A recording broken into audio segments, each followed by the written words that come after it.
कार्यक्रमका सभाध्यक्ष महोदय, हाम्रो आजका यस कार्यक्रमका अतिथिज्यूहरू अनि हाम्रा पत्रकार बन्धुहरू अनि उपस्थित सम्पूर्ण प्रिय मित्रहरू, यहाँहरू सबैलाई फेरि पनि मेरो हृदयबाट न्यानो मुक्ति अभिवादन। आज हामी राष्ट्रिय मुक्ति आन्दोलन नेपालले 13 वर्ष पुरा गरेर 14 वर्षमा प्रवेश गरेको उपलक्ष्यमा हामीहरूले यो कार्यक्रम गर्दैछौँ र हामी विभिन्न दलहरूका बिचमा पनि जुन एकता भयो त्यो एकताको पनि हामीले घोषणा गरिसक्यौँ र आजको यो विशेष दिनमा हामी सबैजना हर्षित भएर आजको यो कार्यक्रम मनाइरहेको अवस्था हो र अब हामी आजको हाम्रो कार्यक्रमको अन्तिम क्षणमा आइपुगेका छौँ। आजको यस कार्यक्रमलाई हाम्रो सञ्चालकज्यूले जसरी सञ्चालन गर्नुभयो अनि जो जति प्रियजनहरू यस कार्यक्रममा सहभागी हुनुभयो मञ्चमा या हाम्रो दर्शक वृन्दहरू रहने ठाउँमा हजुरहरू सबैलाई म फेरि पनि धन्यवाद टक्राउँदछु हजुरले समय दिनुभएको लागि र विभिन्न हिसाब किताबले जुन सहभागिता जनाउनु भयो यसको लागि म हजुरहरूप्रति आभार प्रकट गर्दछु। अब आज खास गरिकन हजुरहरूले देख्नुहुन्छ राष्ट्रिय मुक्ति आन्दोलन नेपाल यो दल 2065 साल श्रावणको 30 गते बिहिबारको दिनमा अपराह्न 2 बजेदेखि 4 बजेसम्म तकिया गल्ली चौक भगवान पाउमा स्वयंभूमा काठमाडौँ महानगरपालिकाको वडा नम्बर 15 मा 7 जना त्यतिखेरका राष्ट्रभक्त युवाहरूले जन्माउनु भएको दल हो, जसमा संस्थापकहरूमध्ये यतिखेर आजको विशेष अवस्थामा हामी 2 जना संस्थापकहरू यहाँ उपस्थित छौँ। अरू संस्थापकहरू विशेष कारणवश विभिन्न जिल्लाहरूमा हुनुभएको हुनाले आइपुग्न सक्नु भएन। अनि हामीहरूले के सोच्यौँ भने नेपालमा अब नयाँ ढङ्गले वैकल्पिक विचारधारा, वैकल्पिक राजनीतिक शक्ति र वैकल्पिक राजनीतिक दलको रूपमा नयाँ काम हामीले गर्नुपर्दछ अनि हामी त्यस्तो मान्छे बन्नु पर्यो। अबको नयाँ राजनैतिक दललाई नेतृत्व गर्नेहरू नयाँ मान्छे बनेर, नयाँ नेपाली बनेर, नयाँ नेपालीमा रूपान्तरित भएर अनि बल्ल हामी नयाँ नेपालीले नयाँ नेपाल बनाउन सक्छौँ भन्ने सोच लिएर हामीहरूले यो राष्ट्रिय मुक्ति आन्दोलन नेपाल यो दल गठन गर्न पुगेका हौँ। यो दल गठन गर्नभन्दा अगाडि यसको लामो पृष्ठभूमि छ। हामीले यो दल गठन गर्नका लागि सबभन्दा पहिला कुनै पनि राजनीतिक दलको लागि मार्गदर्शन सिद्धान्तहरूको आवश्यकता पर्दछ, विचारधाराको आवश्यकता पर्दछ। त्यसको लागि हामीले धेरै मेहनत गर्नु पर्यो। खास गरिकन हाम्रो माथि हजुरहरूले देख्न सक्नुहुन्छ नेपालवाद, नेपाली तन्त्र, नेपाली राष्ट्रवाद। यो हाम्रो दर्शन, नेपालवाद भनेको हाम्रो दर्शन हो, नेपाली तन्त्र भनेको हामीले ल्याउन खोजेको शासन प्रणाली हो। अनि यी नेपाली तन्त्र, नेपालवाद र नेपाली राष्ट्रवादको जगमा खडा हुनेछ। त्यसकारण अब नेपालमा हामीहरू साँच्चै नै नेपाललाई रूपान्तरण गर्ने हो भने यसको आधारमा हामीहरू आफैलाई रूपान्तरित गरौँ र हामी एउटा सच्चा नेपालवादी बनौँ, नेपाली तन्त्रवादी बनौँ र नेपाली राष्ट्रवादी बनौँ। त्यस्ता मान्छेहरूले मात्रै यो देशको कायापलट गर्न सक्दछन् भन्ने कुरामा हामी विश्वास गर्दछौँ। यसको साथसाथै यो दर्शन सिद्धान्त विचारधारा प्रतिपादन गर्न पनि हामीलाई लामो समय लाग्यो। खुद म आफै 2057 सालबाट नेपालमा एउटा वैकल्पिक नेपालको आफ्नै मौलिकपन बोकेको राजनीतिक दर्शन सिद्धान्त विचारधारा के हुन सक्छ भनेर 57 सालबाट मैले खोजमूलक अध्ययन अनुसन्धान गर्न थालेको हुँ। यसबारेमा रिसर्च गर्न थालेको हुँ मैले। अनि गर्दा गर्दै पहिला यसलाई मैले सुरु गरेको आफ्नै व्यक्तिगत जिन्दगीबाट स्व अध्ययन गरेर खोजमूलक अध्ययन गरेर सुरुवात गरेँ। त्यसपछि मेरो आफ्नो 4 जनाको परिवारमा यसको बारेमा अध्ययन गरेँ। त्यसपछि मेरो आफ्नै वडामा अनि आफ्नै गाविस त्यतिखेरको आफ्नै जिल्ला कपिलवस्तु जिल्ला, कास्की जिल्ला, गोर्खा जिल्ला, काठमाडौँ, ललितपुर, भक्तपुर यति जिल्लाहरूमा मैले व्यापक अध्ययन अनुसन्धान गरेर यहाँका तथ्याङ्कहरूलाई लिएर अध्ययन अनुसन्धान गर्दाखेरि एउटा नयाँ चिज पायौँ हामीहरूले। अनि त्यो नयाँ चिज भनेको जुन मैले आफ्नो कलेज लाइफमा मतलब कलेजमा विद्यालयमा शिक्षालयमा पढ्दाखेरि नसिकेको कुरा, अनि नेपालको कङ्ग्रेस पार्टी नेपालको कम्युनिस्ट पार्टीहरूमा पनि त्यो शिक्षा नभएको कुरा जब मैले यहाँको धरातलीय यथार्थलाई मैले अध्ययन खोजमूलक अध्ययन गर्न थालेँ तब एउटा नयाँ चिज पाएँ। हो त्यो नयाँ चिजको नाम हामीहरूले त्यतिखेर 7 जना देशभक्तहरूले यो नयाँ दर्शन जुन रूपबाट आयो, नयाँ कन्क्लुजन आयो, त्यसको नाम हामीले राख्न पुग्यौँ नेपालबाट, नेपाल आमाको नामबाट। किनभने नेपालकै धरतीमा जन्मेको यो नयाँ दर्शन हो, नेपाली मौलिकपन बोकेको दर्शन हो, त्यसकारण यसको नाम नेपाल आमाकै नामबाट राख्नु पर्दछ भनेर हामीले नेपालबाट राख्न पुगेका हौँ। यसै गरिकन हामीले खोज अध्ययन अनुसन्धान गर्दै जाँदाखेरि अब नेपालको शासन व्यवस्था कस्तो हुनुपर्दछ भन्ने कुरामा हामीले गहिरो अध्ययन गऱ्यौँ, व्यापक अध्ययन गऱ्यौँ। नेपालको मात्र होइन अन्तर्राष्ट्रिय स्तरको पनि हामीले अध्ययन गऱ्यौँ।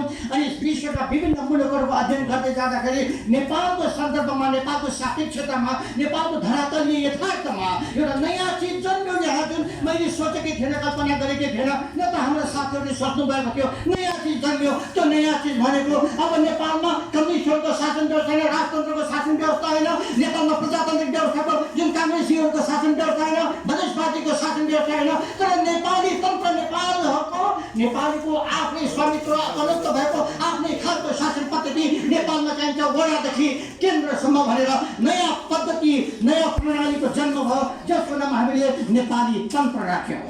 यसरी नयाँ चिज जन्मेको छ नेपालमा। अब यसै गरिकन यी कुराहरू नेपाली राष्ट्रवादमा आधारित छन्। हामी प्रत्येक नेपालीहरू नेपालको माटोको माया मुटुमा राख्नु पर्दछ भनेर जबसम्म हामी प्रत्येक नेपाली नागरिकको हृदयमा मुटुमा नेपालको माटोको माया हुँदैन, प्राचीन नेपालदेखि अहिलेसम्मको नेपालको माटोको माया हाम्रो हृदयमा मुटुमा हुँदैन भने हामी सच्चा देशभक्त राष्ट्रवादी नेपाली हुन सक्दैनौँ। अनि त्यसको नेपालीले देशको निर्माण गर्न सक्दैन, त्यसलाई सबै किसिमका फोहोर मैलाहरूको पिञ्जराको बन्धनबाट छुटकारा दिन सक्दैन, मुक्ति दिन सक्दैन। नेपाललाई मुक्ति दिनको खातिर नेपालवाद, नेपाली तन्त्र, नेपाली राष्ट्रवाद चाहिन्छ भन्ने निष्कर्षमा हामी पुग्यौँ। अनि हामी 7 जना त्यतिखेरका सहकर्मीहरू, संस्थापकहरूले यस कुराको निर्णय गरेर यसलाई हाम्रो मार्गदर्शन, दर्शन, सिद्धान्त, विचारधारा हामीले बनायौँ र आज त्यही आधारमा हामी चलिरहेका छौँ। यसको साथसाथै हजुरले देख्नुहुन्छ राष्ट्रिय मुक्ति आन्दोलन नेपाल। अनि कतिपयले भन्नुहुन्छ यो मुक्ति कस्तो खालको मुक्ति हो भन्नुहुन्छ। यसमा विभिन्न खालका मुक्तिका कुराहरू आउँदछन्। एउटा त व्यक्तिको आफ्नै मुक्तिको कुरा आउँदछ, हाम्रो वैचारिक सोचाइ, आत्मिक सोचाइ, बोलीको शैलीको हावभाव व्यवहारका कुराहरू आउँदछन्। ती सबै हाम्रा कुराहरू अझसम्म नराम्रा छन् भने ती कुराहरूबाट पनि हामीले व्यक्तिगत रूपमा मुक्ति पाउनु पर्दछ, छुटकारा पाउनु पर्दछ। हामीले नकारात्मक अनेक ती कुराहरू सोच्दछौँ, अनेक ती कुराहरू बोल्दछौँ, अनेक ती काम कुराहरू गर्दछौँ भने त्यसबाट पनि प्रत्येक नेपालीले मुक्ति पाउनु पर्दछ। त्यो कुरामा हामी जोड दिँदछौँ। त्यति मात्र होइन, नेपाली जनताको सबैको गरिबीबाट मुक्ति पाउनु पर्दछ, अशिक्षाबाट मुक्ति पाउनु पर्दछ, रोगीपनबाट मुक्ति पाउनु पर्दछ। उनीहरूको घरविहीन अवस्था छ भने उनीहरूले घरविहीन अवस्थाबाट मुक्ति पाउनु पर्दछ, भूमिहीन अवस्था छ भने भूमिहीन अवस्थाबाट मुक्ति पाउनु पर्छ, बेरोजगार छ भने बेरोजगारी अवस्थाबाट मुक्ति पाउनु पर्दछ। अरू खालका उनीहरूको सामाजिक सुरक्षाको अभाव छ भने सामाजिक सुरक्षाको अभावबाट मुक्ति पाउनु पर्दछ। यी थुप्रै खालका मुक्तिका कुराहरू छन्। त्यति मात्र होइन, प्रत्येक नेपालीले अन्याय, अत्याचार, शोषण, दमन, उत्पीडन, विभेद, छुवाछुत यी सबै खालका विकृति विसङ्गतिहरूबाट मुक्ति पाउनु पर्दछ। अनि प्रत्येक नेपालीहरूले भ्रष्टाचार अनाचार दुराचारहरूबाट मुक्ति पाउनु पर्दछ। यी थुप्रै खालका मुक्तिका कुराहरू छन्। यी सबै कुराहरू नेपालको राष्ट्रिय समस्याहरू हुन्। यी सारा राष्ट्रिय समस्याहरूबाट नेपाल र नेपालीले पूर्ण र समग्र रूपले मुक्ति पाउनका खातिर राष्ट्रिय मुक्ति आन्दोलन नेपालको जन्म भएको हो। यसले त्यस कुराको नेतृत्व गर्दछ र गरिरहनेछ जबसम्म नेपाल र नेपालीले समग्र र पूर्ण रूपले छुटकारा पाउँदैन, मुक्ति पाउँदैन, स्वतन्त्रता पाउँदैन। यो कुरामा हामीले विषय जोड दिँदछौँ। त्यति मात्र होइन, हाम्रो देशभित्र भएका यी सबै किसिमका नराम्रा विकृति विसङ्गतिहरूबाट मुक्ति पाउने कुरा मात्र होइन, हामीले हाम्रो नेपालमाथि, हामी नेपालीहरूमाथि विदेश र विदेशीहरूबाट हुने हस्तक्षेप, प्रभुत्व, अतिक्रमण, औपनिवेशिकता र साम्राज्यवादी विस्तारवादी सबै किसिमका षड्यन्त्रहरूको पिञ्जराको बन्धनबाट पनि छुटकारा पाउनु पर्दछ, मुक्ति पाउनु पर्दछ। त्यो मुक्तिको कुरा पनि हाम्रो राष्ट्रिय समस्याको सवाल हो एउटा, अनि भू राष्ट्रिय राजनीतिक समस्याको सवाल हो। त्यसलाई पनि हामी जोरदार ढङ्गले उठाएका छौँ। अनि हजुरले देख्न सक्नुहुन्छ यो मुद्दा भू राष्ट्रियताको, भू राजनीतिक सवालको मुद्दा हामीले व्यवस्थित रूपले ठिक ढङ्गले हामीले उठाएका छौँ। यति वर्षभरिमा हामीले क्रमशः 1 नम्बर 2 नम्बर 3 नम्बर गर्दै 6 नम्बरसम्मका हाम्रा मुद्दाहरू छन्। ती मुद्दाहरूलाई क्रमशः नेपाल र नेपालीहरूलाई सबै विदेशीहरूको हस्तक्षेपबाट, प्रभुत्वबाट विस्तारवादी औपनिवेशिकताको बन्धनबाट छुटकारा दिनका खातिर त्यो हिसाबले हामीले काम गर्नुपर्छ भनेर हामीले नियमित र व्यवस्थित ढङ्गले आवाज उठाइरहेका छौँ, काम गरिरहेका छौँ। जनताको घर दैलोमा गएर जनतालाई बुझाइरहेका छौँ, जनजागरण ल्याइरहेका छौँ, पुनर्जागृत गर्ने काम गरिरहेका छौँ। अहिले हामीले यसरी काम गरिरहेको अवस्था हो। त्यही भएर हामी भन्दछौँ नेपालका गुमेका भूभागहरू नेपालले फिर्ता लिँदै नेपाल र नेपालीहरूको पुनः एकीकरण गर्नु पर्दछ भन्ने कुरामा हामी भू राष्ट्रियता, भू राजनीतिक सवालमा विशेष जोड दिँदछौँ। यसको साथसाथै हजुरले देख्नुहुन्छ हाम्रा 3टा मुख्य नाराहरू छन्। नेपाललाई विश्वभरिका सम्पूर्ण नेपालीहरू एक हौ र एकजुट हौ। पहिलो हाम्रो नारा त्यो हो। यो नाराको अर्थ के हो कि नेपाललाई साथीले नयाँ नेपाल बनाउने भने संसारभरिको आज नेपालमा 3 करोड नेपालीहरू छौँ, नेपाली नागरिकहरू नेपालभित्र। नेपालदेखि बाहिर नेपालको जमिन सहित हिन्दुस्तानको भएको हाम्रो कामाख्या मन्दिर पूर्वमा, त्यहाँदेखि लिएर काङ्गडाको रानी नदीसम्म, दक्षिणमा पनि विभिन्न ठाउँहरू गरेर हाम्रो नेपाली जमिन हिन्दुस्तानको हुन पुगेको छ, इन्डियाको भारतको हुन पुगेको छ। ती जमिनहरूमा रहने नेपालीहरू सहित हामी 5 करोड नेपाली छौँ। त्यति मात्र होइन, बर्मा, सिङ्गापुर, हङकङ लगायत विश्वका विभिन्न मुलुकहरूमा गएर सारा नेपालीहरूको सङ्ख्या भन्यो भने 8 करोड नेपालीहरू छन्। आज 8 करोड विश्वभरिका नेपालीहरू एक हौ। हाम्रो भाषाको हिसाबले, हाम्रो वेशभूषाको हिसाबले, हाम्रो भावनाको हिसाबले हामी नेपाल देश हाम्रो पितृभूमि हो, कसैको मातृभूमि हो। त्यो भावनाका आधारमा हामीहरू संसारभरिका नेपालीहरू एक हौ। अब चाहिँ सारा संसारभरिका 8 करोड नेपालीहरू सचेत रूपमा, राजनीतिक रूपमा सङ्गठित हुनुपर्छ, एकजुट हुनुपर्दछ भन्ने हाम्रो पहिलो नाराको अर्थ हो। अनि सारा संसारभरिका नेपालीहरू एकजुट भएर कस्तो नेपाल बनाउने त? हामीले नयाँ नेपाल बनाउनु पर्दछ। त्यो नयाँ नेपालभित्र कुन कुन विशेषताहरू हुन्छन्, कुन कुन तत्त्वहरू हुन्छन् भन्दाखेरि हामीले भनेका छौँ, किटानीका साथमा भनेका छौँ हामीले नेपाललाई पवित्र, एकीकृत, सुन्दर, शान्त, विशाल, सुरक्षित, समृद्धिशाली, विकसित, शक्तिशाली र सुउदाहरणीय नेपाली तान्त्रिक राष्ट्र बनाओ। यस किसिमको नेपाल बनाउने हाम्रो प्रतिबद्धता हो। राष्ट्रिय मुक्ति आन्दोलन नेपालको प्रतिबद्धता हो। यसमा लाने नेताहरूका कार्यकर्ता सदस्यहरूको प्रतिबद्धता हो। यस कुरामा हामी जोड दिन्छौँ। सारै संसारभरिका नेपालीहरू एक हुने भने यस्तो नेपाल बनाउन हामीले 18 वर्षमा यी सबै कुराहरू गर्न सक्छौँ। त्यो हाम्रो गुरु प्लानमा छ, गुरु योजनामा छ, मास्टर प्लानमा छ हाम्रो। यसपछि हामीले भनेका छौँ तब बल्ल नयाँ नेपाल हुन्छ भनेका छौँ। अनि अन्तिममा त्यतिले मात्र पुगेन, हामीले भनेका छौँ देशभक्तिको नाराले नेपाल बचाऊ नेपाली साराले। अब हामीले नेपालको सुरक्षा गर्नु छ। अस्ति भर्खर हजुरले सुन्नुभयो हाम्रो चाहिँ महाकालीमा धामीजीलाई उतापट्टिको चाहिँ सुरक्षाकर्मीले त्यो तुन काटिदिएर उहाँको चाहिँ त्यहाँ हत्या गर्यो उनीहरूले, एउटा नेपाली नागरिकको। कति जघन्य अपराध गरेको छ हिन्दुस्तानको त्यो सुरक्षाकर्मीले, जो त्यहाँ सेक्युरिटी बोर्डर फोर्सको रूपमा त्यहाँ रहेको थियो। आज यस्तो खालको थुप्रै नेपालीहरूले हिन्दुस्तानी सीमा सुरक्षा बलद्वारा अपमानित हुनु परेको छ, पीडा सहनु परेको छ। त्यसकारण यो अवस्थामा हिन्दुस्तानको यहाँ राजनैतिक हस्तक्षेप छ, आर्थिक हस्तक्षेप छ, सांस्कृतिक हस्तक्षेप छ, धार्मिक हस्तक्षेप छ, सामाजिक हस्तक्षेप छ, थुप्रै कुराको हस्तक्षेपहरू छ। र यहाँको व्यापारीहरूले हस्तक्षेप गरेको छ, यहाँको उद्योगपति पुँजीपतिहरूले उसले हस्तक्षेप गरेको छ।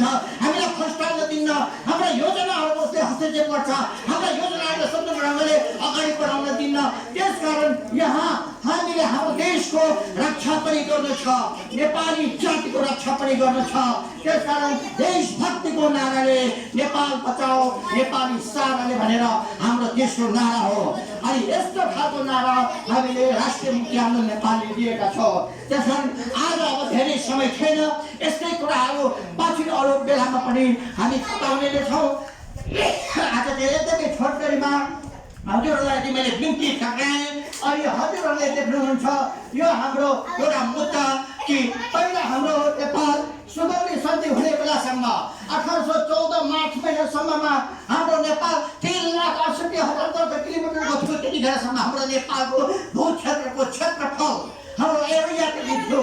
अनि जब 1816 साल मार्चमा जब सुगौली सन्धि भयो, त्यसपछि नेपालले 2,20,819 वर्ग किलोमिटर भूभाग गुमाउनु पर्यो। हामी चाहन्छौँ, राष्ट्रिय मुक्ति आन्दोलन नेपालले चाहँदछ नेपालका गुमेका ती भूभागहरू अब जति नेपालले फिर्ता पाउन बाँकी छ, ती फिर्ता पाउन बाँकी भूभागहरू नेपालले फिर्ता पाउनु पर्दछ।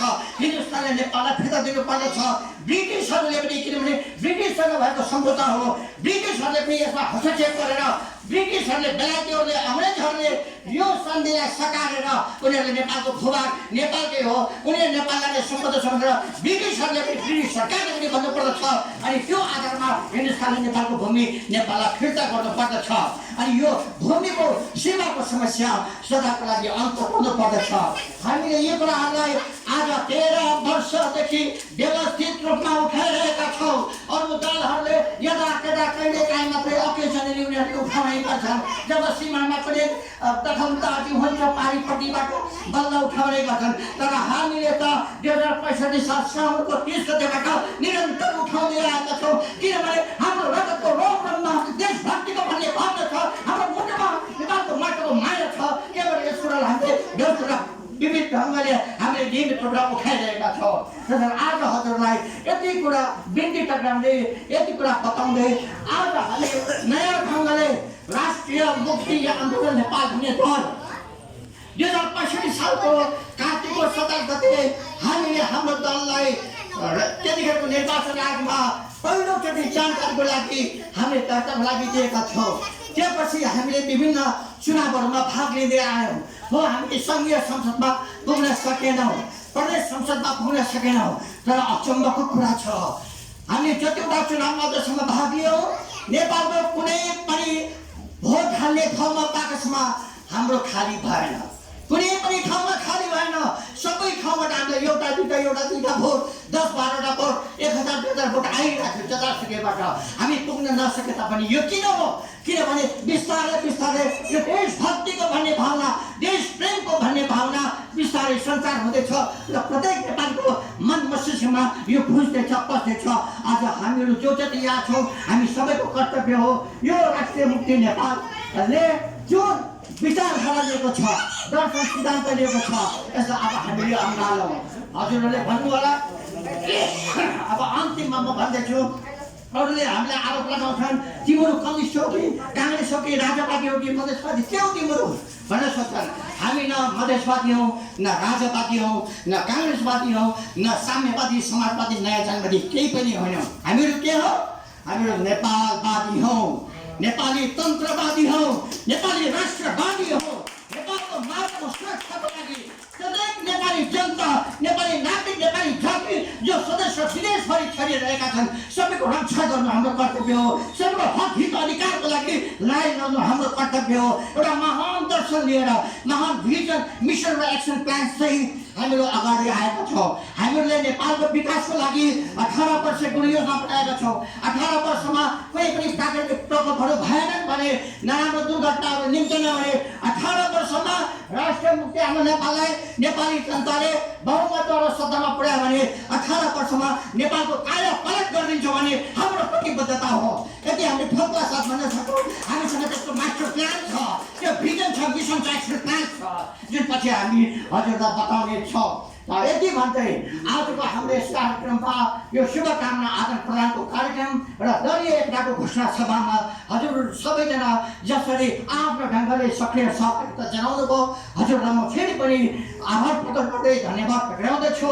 र हामीद्वारा आजको कार्यक्रम गर्ने बेलामा मद्वारा हाम्रो साथीहरूद्वारा केही गल्ती कमजोरीहरू भएका छन् भने त्यसको लागि म 2 हात 10 औँला जोडेर क्षमा याचना गर्दछु। हजुरले अवश्य क्षमा गरिदिनु हुनेछ। हामीहरू त हजुरहरूका नेपाल देश नेपाली जनताका अति साना साना सेवकहरू हौँ। हामीहरू अति साना सेवकहरू हौँ, क्षुद्र सेवकहरू हौँ। हामीहरूलाई हजुरले सिकाउनु पर्दछ। हामी सबै नेपालीलाई समान ढङ्गले प्रेम गर्दछौँ। विभिन्न जात जाति भाषा भाषी लिङ्ग वर्ण धर्म संस्कृति समुदायका सबैलाई हामी सम्झदछौँ र यो देशमा सबैको समान हक अधिकार हुनुपर्दछ भन्ने कुरामा हामी जोड दिँदछौँ। यहाँहरू सबैलाई फेरि पनि म आजको यो विशेष 14औं स्थापना दिवस राममुहानेको यस सन्दर्भमा र हाम्रो एकताको घोषणाको यो अवसरमा हजुरले फेरि सबैलाई शुभकामना टक्राउँदछु, बधाई दिँदछु। यसमा मेहनत गरेको सबैलाई बधाई पनि दिँदछु। अब हामीहरू यहाँबाट अन्तिम हाम्रो आजको यस सभाको कार्यक्रमको अध्यक्षज्यूले समापन गराउनेछ अनि म फेरि पनि हाम्रो यो समय हाम्रो सञ्चालकज्यूलाई दिँदछु। उहाँले अब बाँकी अगाडिको काम बढाउनु हुनेछ। हस्, धेरै धेरै धन्यवाद। हजुरहरू सबैलाई मुक्ति अभिवादन।